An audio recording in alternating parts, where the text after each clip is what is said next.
Shalom, Kahala, Yahweh, Bahashem, Yahushai, Bahashem, Rakahakwadash.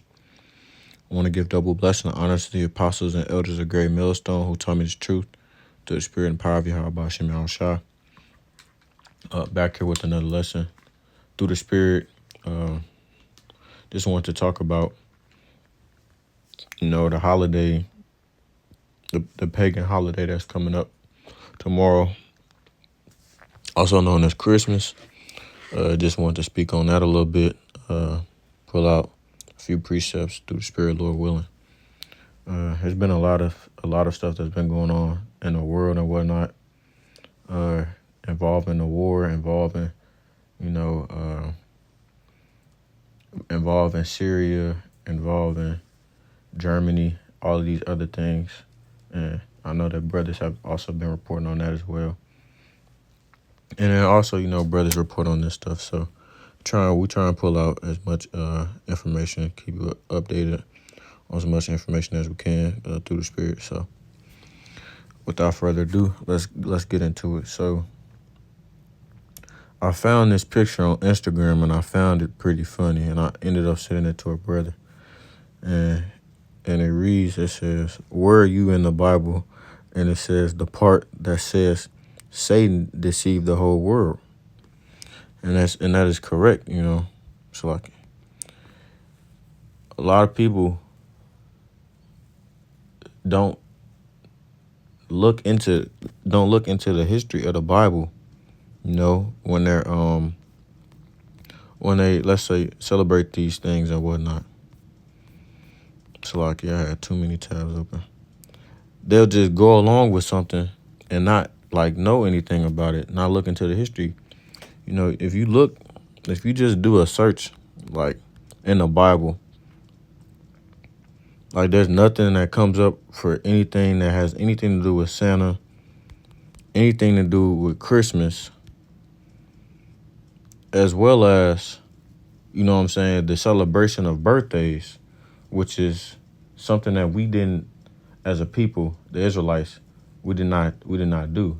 That was a custom that the heathens kept, So the fact that these people still like go along with this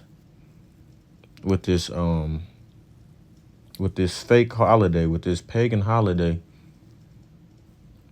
it's funny to me, man. I remember watching an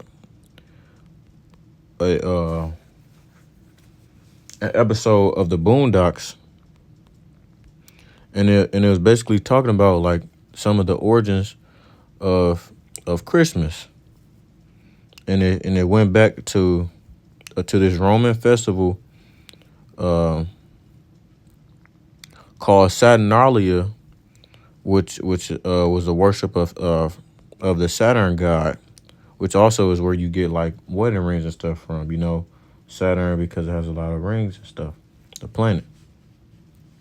So let's read it. It says, Saturnalia was a popular ancient Roman festival that honored the god Saturn, the Roman god of agriculture and time. The festival began as a one-day event to sacrifice a pig at Saturn's temple and eat it at a public feast the next day. The festival was extended over time, eventually becoming a week-long celebration from December 17th to the 23rd.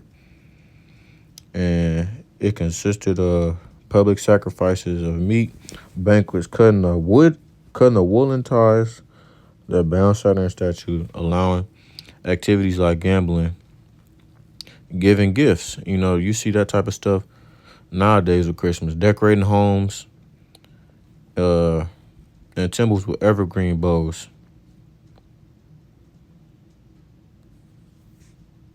So let me get that real quick so I can.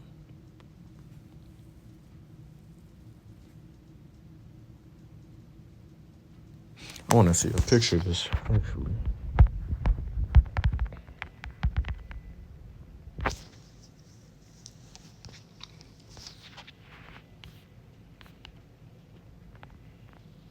It looks like, the trees that is synonymous with Christmas.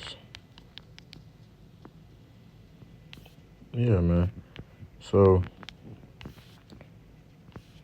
it was the streets were filled with carnival like atmosphere. And I remember this is how you know that we're this is just an example. And just, you know what I'm saying? This shows that you know we're still in the Roman Empire.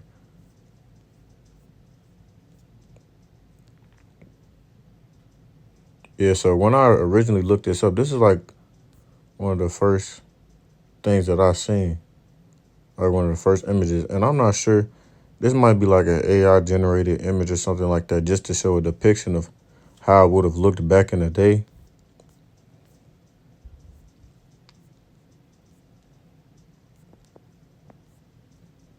But just know that this doesn't go back to worshiping Yahweh. Even the name, like people don't even like know where the word Christian comes from. Christian only shows up in the Bible, I think, like uh, a few times.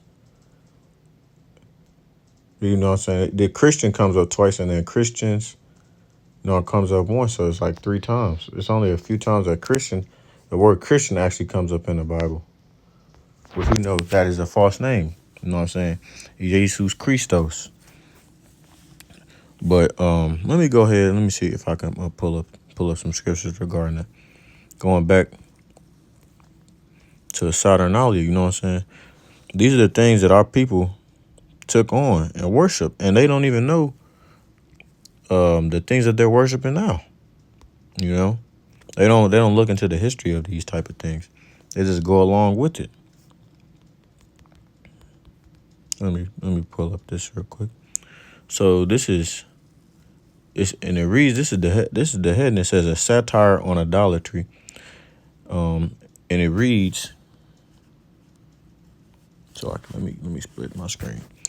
I hear, verse 1, hear ye the word which Yahweh speaketh unto you, O house of Israel. So let's just stop right there. The Lord is specifically speaking to the house of Israel, the Israelites. And it reads, not the whole world, the Israelites. Thus saith the Lord Yahweh, learn not the way of the heathen, and be not dismayed at the signs of heaven, for the heathen are dismayed at them. So the Lord laid these laws, statutes, and commandments in the book for us as a people to keep. Now, if you know a little bit about history, you will know that we've been through multiple captivities.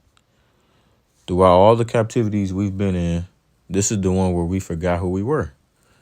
The Lord stricken this one, our people, with severe blindness. So naturally, we learned the ways of the heathen and became Gentiles. We became so much like the heathen that we were called Gentiles. And we acted so much like them that we outdid the wicked in wickedness. So the Lord's telling us not to follow the ways of the heathen. And it reads, you'll never see a Christian read this though in the Bible. You will never see a Christian pull this out. For the customs of the people are vain. For one cutteth a tree out of the forest, the work of the hands of the workmen with the axe. So they go out and cut a tree down. They deck it with silver and with gold. They fasten it with nails and with hammers, that it move not. They are upright as a palm tree, but speak not. They must needs be born, because they cannot go.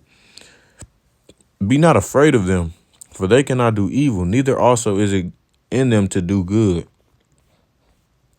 So let's just stop right there. Let's read in the NLT. Starting at verse 1, it says, read the word that the Lord speaks to you, O Israel. This is what the Lord says. Do not act like the other nations. Why did the Lord tell us not to act like the other nations? We'll get into it in a second. Do not act like the other nations who try to read their future in the stars. That's talking about astrology.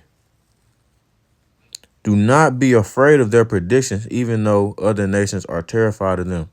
So don't focus on the astrology part. Because I'm gonna pull out another scripture that's talking about, you know what I'm saying, not keeping the customs of the heathen. But the Lord didn't want us keeping the customs of the heathen in general. And that is why we're in captivity today, because we committed adultery on the Lord. We served other gods through being around the heathen, through following their customs.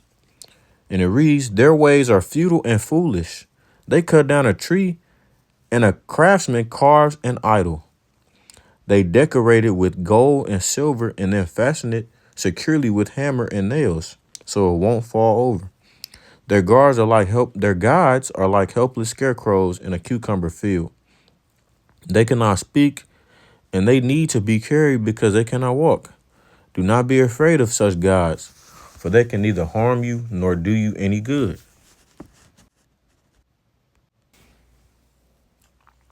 So, like I was saying, you will never see a Christian pull this verse out, because this verse right here will debunk Christmas in its entirety.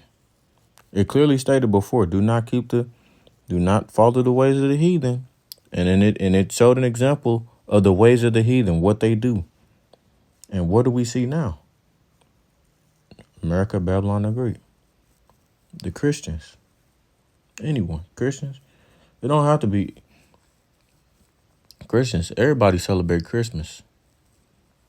Damn near. You have people who aren't even Christian who celebrate Christmas. So you see the ways of the heathen. Yet we continue to do them. That's why we're in captivity. That's why we were put here.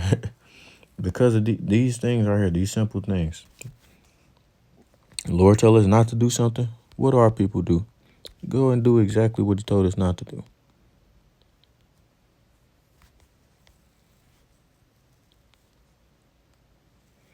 And this is Leviticus 18. And the heading says laws on immoral relationships. Or Salakia, relations. Laws on immoral relations. And it reads, verse 1. And Yahweh spake unto Moses, saying, speak unto the children of Israel, and say unto them, I am Yahweh the Most High Power. After the doings of the land of Egypt, wherein ye dwelt, shall ye not do. And after the doings of the land of Canaan, whither I bring you, shall ye not do. Neither shall ye walk in their ordinances. Ye shall do my judgments, and keep my ordinances, to walk therein. I am Yahweh, the Most High Power. So again, the Lord is telling us as a people, follow my ways, my laws. Do not follow the ways and the laws of the other nations. Why do you tell us this? Because we're above the nations. We're supposed to be a holy people, separate ourselves.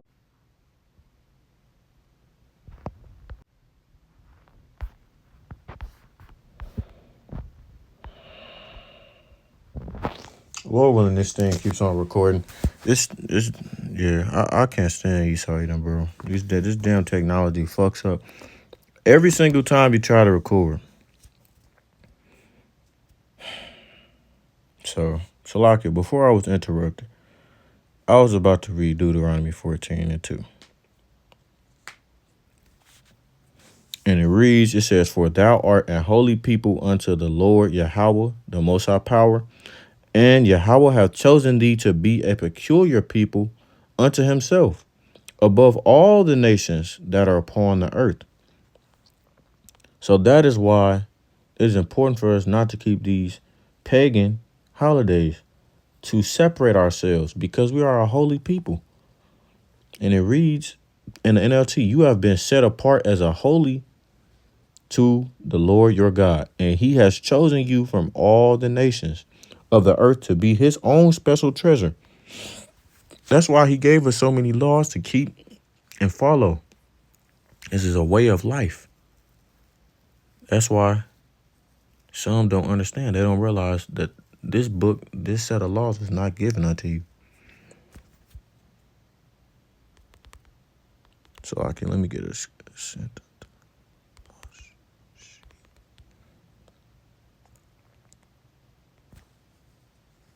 And it reads, this is Matthew 15:24. But he answered and said, I am not sent but unto the lost sheep of the house of Israel. And that's Yahushua speaking. And so, like, let me go back. I'm pretty sure on that last recording it read Leviticus 18. Leviticus 18:3.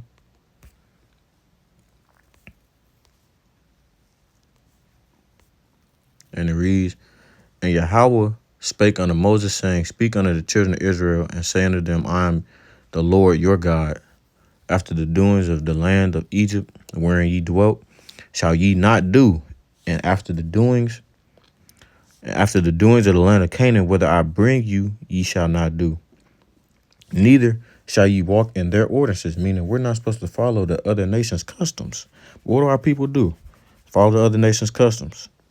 Ye shall do my judgments and keep my ordinances to walk therein. I am Yahweh, the Most High Power.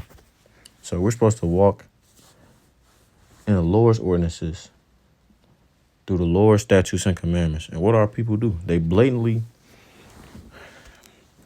break the law, statutes, and commandments that the Lord gave us. This is Ecclesiastes 7 and verse 1. And this is just to prove, matter of fact, let me get this verse, Salaki. The word birthday only comes up 3 times in the Bible.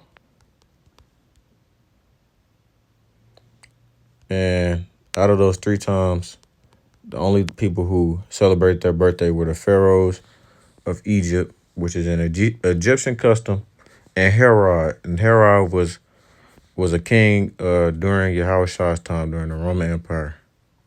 So those are the only people who celebrated their birthdays. Like I said, that was not a custom of ours to keep. But what do we do though now? And the reason in the header is wisdom and folly contrast.